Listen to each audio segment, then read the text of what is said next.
Coming up on First at 4, a new neonatal intensive care unit opens at Highlands ARH in Prestonsburg.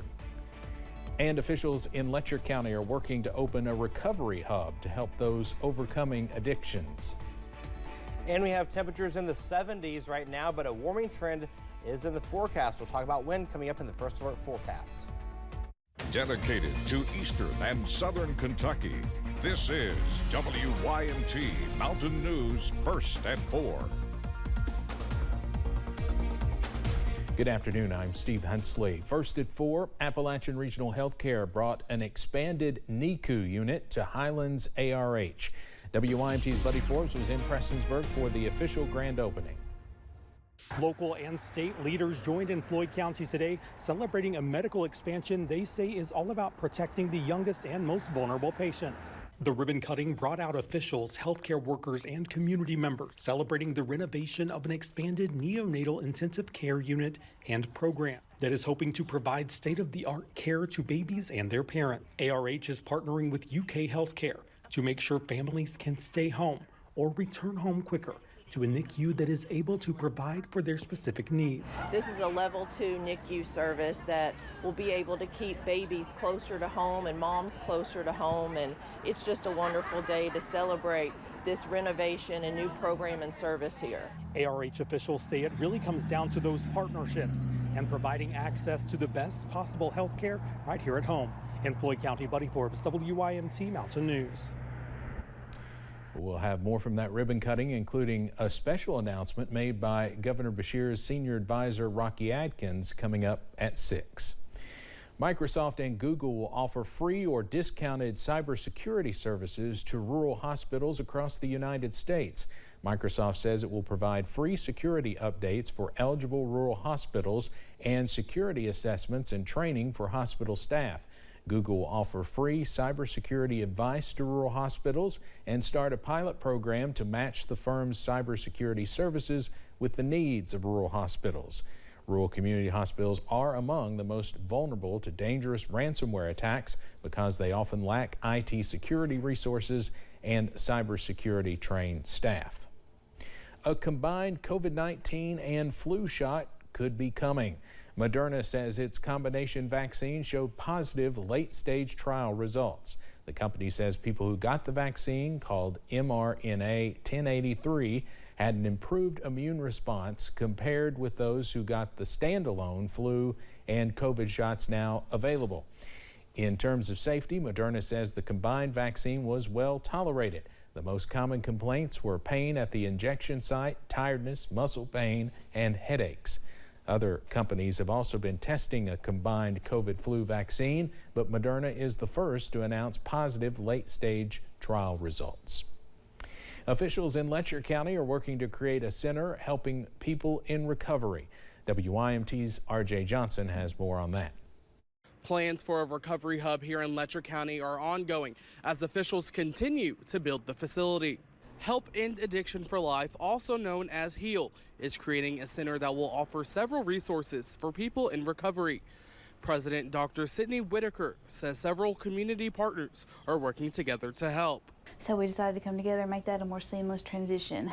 So initially, Mountain Comprehensive Health Corporation, ARH, and Addiction Recovery Care were able to come together, sort of create a process that allowed for people to transition easily from outpatient to the hospital to inpatient treatment. Dr. Whitaker says they have seen their efforts impact the community and hope this center will further that impact.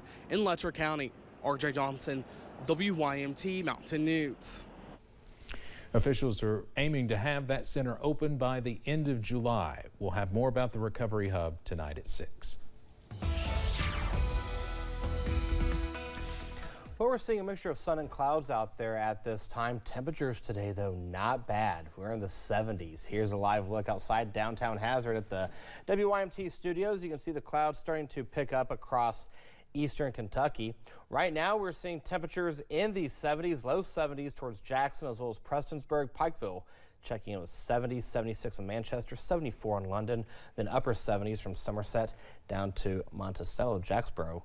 checking with 79 as well. All is quiet on live pinpoint Doppler radar, and this is going to get a break for the next several days, folks, as high pressure, our nice fair weather friend, is large and in charge. It's going to stay in control, not just for today, but for the next several days. The next 12 hours keeps us in the 70s till we get to about the 9 o'clock time frame. We'll see a temperature of 68. By the time you join us tonight at 11, we'll see temperatures right around 63. Then mid-50s will greet you by the time Tuesday morning starts. Now, coming up in the First Alert forecast, we're talking about the return of the 90s for the first time this year. And I'll tell you when, coming up in a few minutes. Steve, over to you.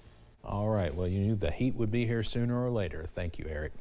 A yearly report shows the overall well-being of Kentucky kids compared to all 50 states. While Kentucky is ranked higher this year than last, education officials still are not satisfied with where we are now. The Kids Count report released by the Annie E. Casey Foundation analyzes the well-being of children across the United States. It takes into consideration 16 different indicators like economic well-being, education, health, and community. In the 35th year of its publication, the state of Kentucky is coming away with an overall ranking of 38 out of 50. While there were some areas of improvement in education, we're seeing some startling percentages showing how many Kentucky kids are not proficient in reading and math. That's a heartbreaking one for us. In 2015, Kentucky ranked 8th in the nation in 4th grade reading. We've fallen to 29th in the nation in reading. Again, a call to action that we really need to come together and figure that out. In 2023, Kentucky ranked even lower than this year, sitting at 40th out of 50. The highest ranking in the past 5 years was in 2020 through 2022. Kentucky sat consistently at 37th.